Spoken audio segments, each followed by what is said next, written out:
Assalamualaikum warahmatullahi wabarakatuh. Selamat datang di channel Jaka Story. Pada kesempatan kali ini, saya ingin menceritakan kisah fiksi yang bisa saja terjadi di dunia nyata. Jika ada kesamaan tokoh, latar, atau kejadian, itu hanyalah kebetulan semata dan tidak bermaksud menyinggung pihak manapun. Semoga dengan mendengarkan kisah ini, kita bisa memetik hikmah, mengambil pelajaran, dan menjadikan diri kita pribadi yang lebih baik lagi. Jangan lupa untuk mendukung channel ini dengan cara tekan tombol subscribe, kasih like di video ini, dan putihkan kolom komentar dengan ketik angka 77. Mari kita mulai ceritanya. Kabut pagi masih menyelimuti jalan tanah menuju pasar desa Karanganyar ketika Mbah Mugi perlahan mendorong gerobak kayunya yang reyot. Roda gerobak yang sudah aus berdecit pelan, meninggalkan jejak tipis di tanah lembab. Di belakangnya, Nur, cucu perempuan berusia 10 tahun dengan 2 kuncir rambut sederhana, dengan cermat menyeimbangkan keranjang anyaman berisi cabai di atas kepalanya. Kaki kecil Nur melangkah pelan mengikuti irama langkah kakeknya. Setiap pagi sejak orang tuanya meninggal, gadis kecil ini setia menemani Mbah Mugi berjualan sayur. Tangan mungilnya yang sudah terlatih membantu mengikat daun pisang pembungkus, menghitung uang receh, dan menyusun sayuran dengan rapi. Lapak mereka sederhana, sebuah meja kayu panjang dengan atap terpal biru yang sudah pudar. Mbah Mugi mulai menurunkan keranjang sayuran satu persatu, sementara Nur dengan sigap menyusun ikatan kangkung dan bayam di atas meja. Bau tanah segar masih melekat pada sayuran-sayuran itu, bercampur dengan wangi daun pisang yang digunakan sebagai pembungkus. Di sebelah mereka, Mbah Kardi si penjual bumbu sudah mulai menyusun tumpukan kunyit dan kencur. Matanya yang keriput seringkali memandang penuh haru melihat keduanya. Ia tahu betapa berat perjuangan Mbah Mugi membesarkan Nur sendirian sejak tragedi itu. Pasar perlahan hidup. Suara tawar-menawar mulai bergema, bercampur dengan bunyi gerobak dan langkah kaki. Nur dengan cekatan melayani pembeli yang datang, sementara Mbah Mugi sesekali membetulkan ikatan sayur yang kurang rapat. Di antara transaksi jual-beli, tangan tua Mbah Mugi tak pernah berhenti mengusap kepala cucunya dengan mulai meninggi. Nur mengeluarkan bungkusan nasi liwet dari tas kain mereka. Makanan sederhana itu selalu terasa istimewa karena dibuat oleh tangan-tangan kecil yang penuh perhatian. Mbah Mugi menyantapnya dengan nikmat, sambil sesekali menyuapkan potongan kecil ke mulut Nur yang sedang asyik menghitung uang hasil jualan pagi itu. Namun ketenangan pagi itu tiba-tiba pecah ketika suara gaduh datang dari pintu masuk pasar. Wajah-wajah pedagang berubah pucat. Mbah Kardi segera memberi isyarat pada Mbah Mugi. Nur yang awalnya ceria tiba-tiba diam. Tubuh mungilnya gemetar ketika melihat sosok bertato besar mendekat dengan langkah angkuh. Tanpa sadar, tangannya mencari pegangan pada lengan kakeknya. Mbah Mugi berdiri perlahan, posisinya melindungi cucunya. Matanya yang biasanya teduh berubah tajam ketika tongkat kayu itu mengetuk meja dagangannya. Kabut pagi yang tadi terasa sejuk tiba-tiba berubah mencekam. Berdiri di depan Mbah Mugi seorang pria tinggi besar, dengan badan penuh tato dan membawa pentungan besi layaknya preman. Dia adalah preman pasar bernama Bowok. Kaki Bowok menghentak tanah dengan keras saat berhenti tepat di depan lapak Mbah Mugi. Bau minyak wangi murah yang menusuk bercampur dengan aroma keringatnya yang tajam. Matanya yang kecil dan tajam mengamati setiap sudut lapak tua itu, sementara jarinya yang gemuk mengetuk-metuk tongkat kayu ke telapak tangan kirinya. "Uang keamanan, Mbah," katanya dengan suara serak berisi ancaman. Mbah Mugi menarik napas dalam. Tangan keriputnya meraih kaleng bekas biskuit tempat mereka menyimpan uang. Dengan gerakan lambat, ia mengeluarkan beberapa lembar uang ribuan yang sudah diremas-remas dan mengulurkannya pada Bowok. Bowok menyambar uang itu dengan kasar. Matanya menyipit saat menghitung. "Ini kurang, Mbah Tua," teriaknya sambil melemparkan uang itu ke tanah. 50.000, bukan 30. Nur yang berdiri di belakang kakeknya menggenggam erat ujung kebaya Mbah Mugi. Tubuh kecilnya gemetar hebat, namun matanya yang berkaca-kaca tak berani menatap wajah preman itu. "Ini semua yang kami punya hari ini, Bang," ujarnya dengan suara tenang yang bergetar halus. Mendengar jawaban itu, Bowok menggeram. Tanpa peringatan, tangannya yang besar menyambar meja kayu dan membalikannya dengan satu hentakan kuat. Sayuran segar berhamburan ke tanah. Kol-kol besar menggelinding di antara kaki para pedagang yang hanya bisa menonton dengan ngeri. Nur menjerit kecil ketika melihat cabai merah kesayangannya terinjak-injak. Namun Mbah Mugi tetap diam, tangannya yang tua menahan cucunya untuk tidak maju. Bowok tidak berhenti sampai di situ. Dengan gerakan cepat, ia menampar Mbah Mugi hingga tubuh tua itu terjatuh ke tanah. Peci hitam Mbah Mugi terlempar jauh, memperlihatkan rambut putihnya yang tipis. Nur histeris, air matanya mengalir deras. Gadis kecil itu berlutut di samping kakeknya, tangan mungilnya mencoba menahan darah yang mengalir dari bibir Mbah Mugi yang pecah. Bowok masih belum puas. Ia mengangkat tongkat kayunya tinggi-tinggi, siap untuk menghantam Nur. "Ini pelajaran buat kalian." Tiba-tiba, tangan Mbah Mugi yang tadinya terlihat lemah mencengkeram pergelangan tangan Bowok dengan kekuatan tak terduga. Matanya yang tadi tunduk sekarang membelalak tajam, berbinar dengan amarah yang terpendam puluhan tahun. "Jangan sentuh cucuku," desis Mbah Mugi dengan suara serak yang menggetarkan. Suasana pasar mendadak senyap. Angin pagi berhembus membawa daun-daun kering melintas di antara mereka. Bowok tersentak, wajahnya yang tadi penuh amarah sekarang menunjukkan tanda-tanda kebingungan dan ketakutan. Bowok dapat merasakan aura yang sangat menekan dari Mbah Mugi. Dari posisinya, Mbah Mugi perlahan mulai bangkit. Darah di bibirnya mengalir, tetapi posturnya sekarang tegak. Tangannya yang keriput mengangkat pecinya dari tanah, memakainya kembali dengan gerakan penuh wibawa. Bowok mundur selangkah. Tongkat kayunya yang tadi siap menghantam sekarang gemetar di tangannya. Ia tidak menyangka reaksi ini dari seorang tua yang tadi diam saja menerima perlakuan semena apa-apa. Ia hanya berdiri melindungi Nur yang masih terisak di belakangnya. Tapi matanya berbicara banyak.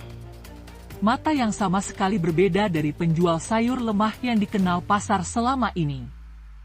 Bowok menggerutu, mencoba menutupi rasa takutnya dengan kemarahan. Kau tunggu saja, Mbah Tua. Ini belum selesai." Dengan langkah tergesa-gesa, ia pergi meninggalkan lapak yang hancur, diikuti anak buahnya yang sama bingungnya. Mbah Mugi menarik napas panjang sebelum berbalik ke cucunya.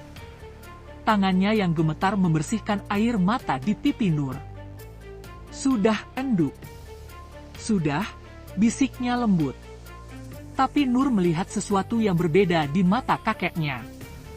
Sesuatu yang belum pernah ia lihat sebelumnya, sebuah tekad baja yang tersimpan jauh di dalam diri Mbah Mugi yang selama ini ia kenal sebagai seorang kakek lembut. Mereka pun merapikan dagangan sayur mereka yang berhamburan. Dan mereka pun pulang dengan tangan kosong di hari itu.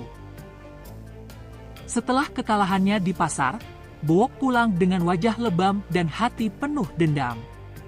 Ia melangkah gontai menuju sebuah rumah besar di pinggiran kota, markas Sukarta, sang bos preman yang ditakuti seluruh wilayah. Markas Sukarta. Ruangan gelap dipenuhi asap rokok.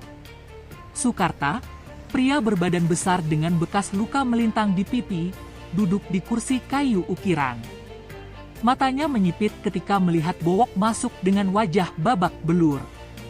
"Bos, ada masalah," kata Bowok dengan suara serak. Sukarta menghempaskan gelas minumannya ke lantai. "Siapa yang berani melawan anak buahku?" Bowo menunduk. Seorang kakek tua penjual sayur, bos. Tapi sepertinya dia punya ilmu. Gerakannya bukan gerakan orang biasa. Sukarta menggeram. Dari lehernya yang besar tergantung sebuah mustika merah berkilau. "Kau bilang seorang kakek tua mengalahkanmu?" "Ya, bos. Dia melindungi cucu perempuannya." "Aku rasa." "Diam." Sukarta berdiri, bayangannya menutupi Bowo. "Kau memalukan namaku." Tangannya meraih kalung mustika merah dan melemparkannya ke Bowo. "Pakai ini. Dan jangan kembali sebelum kau menghancurkannya." Mustika itu berdarah merah tua seperti bara, memancarkan hawa panas begitu menyentuh kulit Bowo. Hari pun berganti. Mbah Mugi dan Nur kembali menggelar lapak mereka. Suasana pasar masih mencekam setelah kejadian kemarin. Mbah Mugi duduk di lapaknya yang sederhana, mencoba menjual sisa sayuran yang tidak hancur. Bibirnya masih bengkak, tapi matanya waspada. Nur membantu membereskan ikatan kangkung, sesekali melirik pintu masuk pasar. "Mbah, apa mereka akan datang lagi?" Mbah Mugi mengusap kepala cucunya. "Tenang, Enduk. Mbah di sini." Tiba-tiba, semua dengar. Suara Bowo menggema. Kali ini, ia datang dengan 5 anak buah, semuanya membawa pentungan besi. Tapi yang paling mencolok adalah kalung mustika merah di leher Bowo, yang berdenyut seperti jantung hidup. Para pedagang gemetar. Beberapa langsung mengeluarkan uang tanpa diminta. Bowo berjalan dengan gaya lebih urakan, menyepak lapak-lapak yang tidak segera membayar. Dia berhenti di sampai akhirnya Mbah Mugi. "Uang keamanan, Mbah tua." Mbah Mugi menarik napas. "Belum ada uang, Bowo. Daganganku kemarin kau rusak. Beri aku waktu sampai besok." Bowo tertawa kasar. "Waktu? Hah? Kau pikir ini permainan?" Dengan gerakan cepat, ia menghancurkan meja kayu Mbah Mugi, sayuran berhamburan. Nur menjerit, bersembunyi di belakang kakeknya. Bowo melihat itu. Matanya berbinar jahat. "Kalau tidak ada uang, aku bawa saja cucumu." "Tidak." Mbah Mugi merangkul Nur erat. "Aku mohon, Bowo. Besok aku akan bayar. Biarkan kami berjualan hari ini, serahkan dia." Bowo mengayunkan pentungan, menghantam bahu Mbah Mugi hingga pria tua itu terjatuh. Nur menangis histeris. Bowo tertawa, tangannya menjangkau lengan Nur, tiba-tiba. "Lepaskan cucuku." Suara itu mengguntur seperti halilintar. Semua orang terkesima. Mbah Mugi berdiri, tapi sesuatu telah berubah. Matanya memerah. Aura panas menyelimuti tubuhnya. Udara di sekitarnya bergetar. Bowo mundur selangkah. "Apa?" Mbah Mugi mengangkat tangan. "Kau boleh memukulku. Tapi kau sentuh cucuku, itu tidak bisa kuampuni." Bowo menggeram. "Bunuh dia!" Anak buahnya satu pukulan. Anak buah pertama terlempar 3 meter ke belakang. 2 pukulan.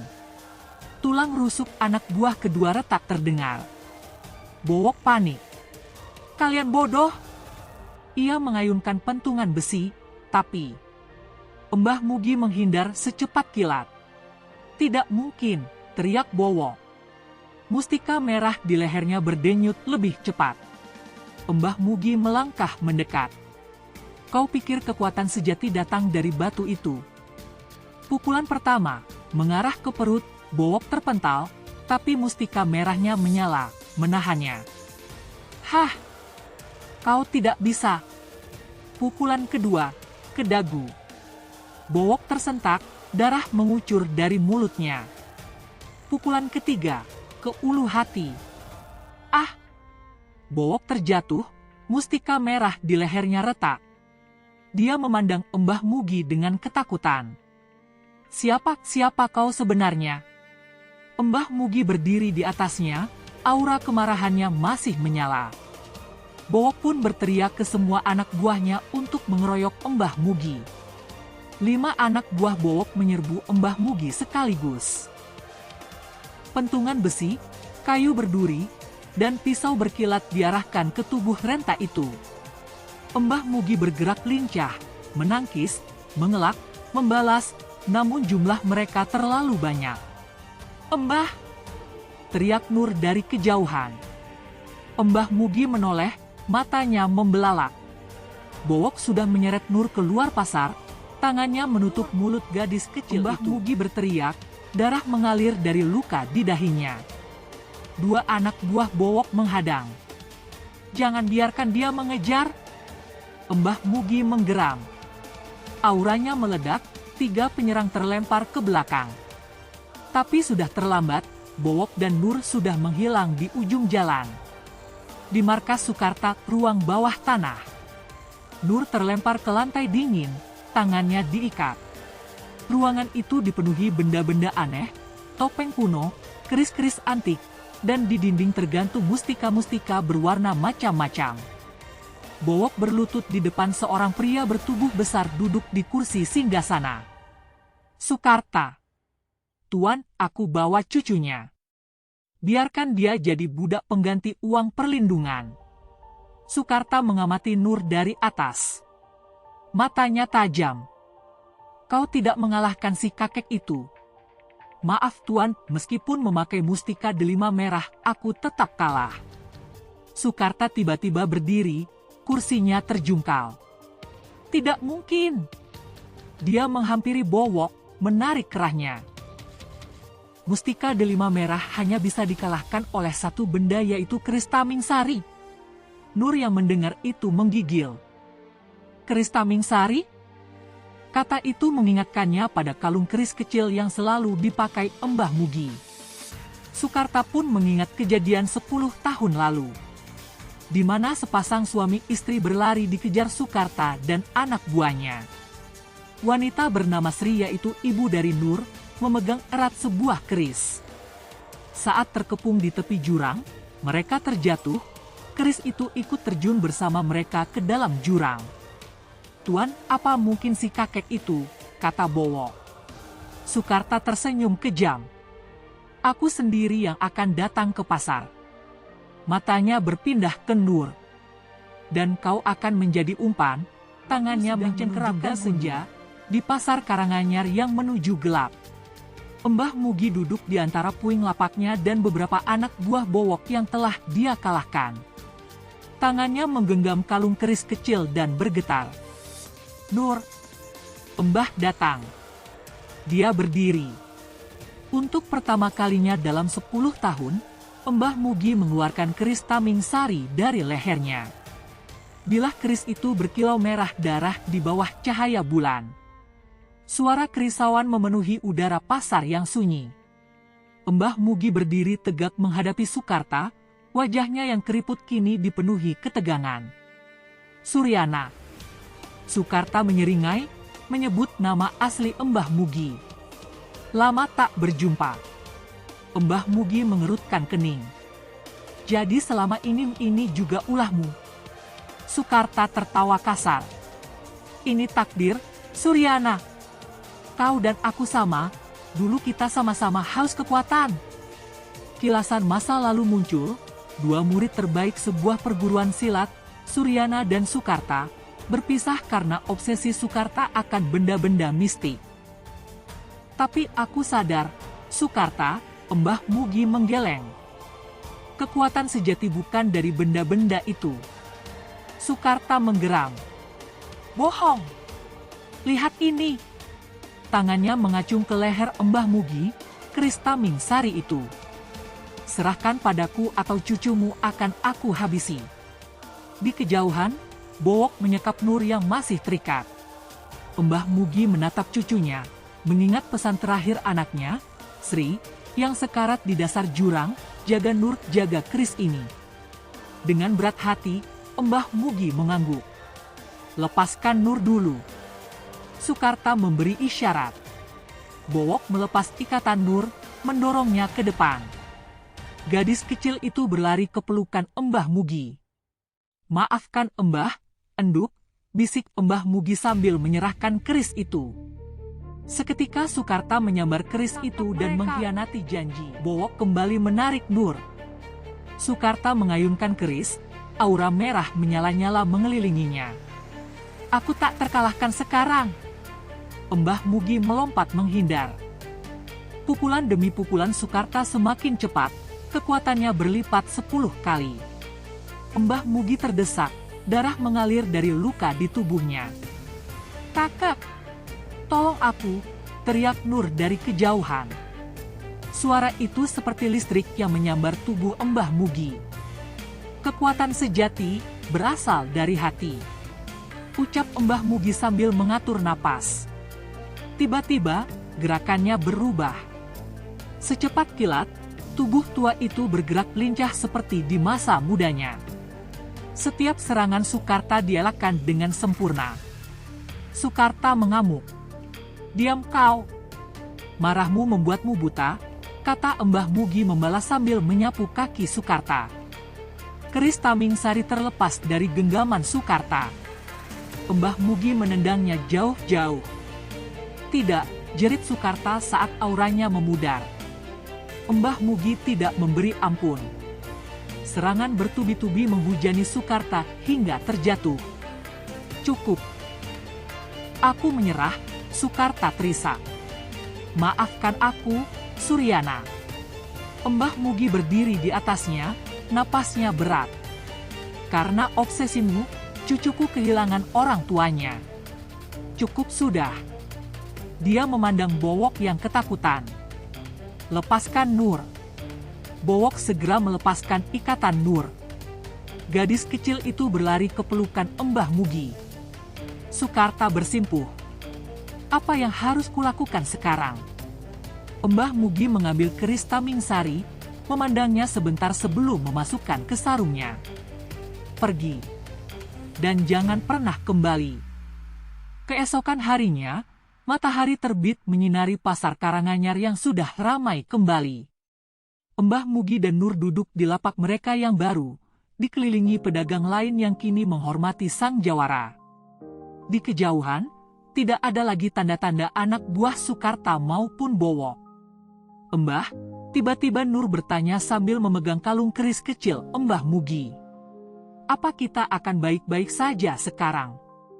Mbah Mugi tersenyum, tangannya yang tua mengusap kepala cucunya. Iya, enduk. Selama kita bersama. Demikianlah kisah perjuangan Mbah Mugi, sang jawara tua yang membuktikan bahwa kekuatan sejati bukan berasal dari senjata atau jimat, melainkan dari keteguhan hati dan cinta kepada keluarga. Semoga kita semua bisa mengambil hikmah dari perjalanan hidupnya, bahwa dalam kesederhanaan pun, ada keberanian, dalam kelembutan, ada kekuatan, dan dalam pengampunan, ada kemenangan sejati. Terima kasih telah mengikuti kisah ini sampai akhir. Jangan lupa subscribe, like, dan share jika kalian terinspirasi. Sampai jumpa di cerita berikutnya. Wassalamualaikum warahmatullahi wabarakatuh.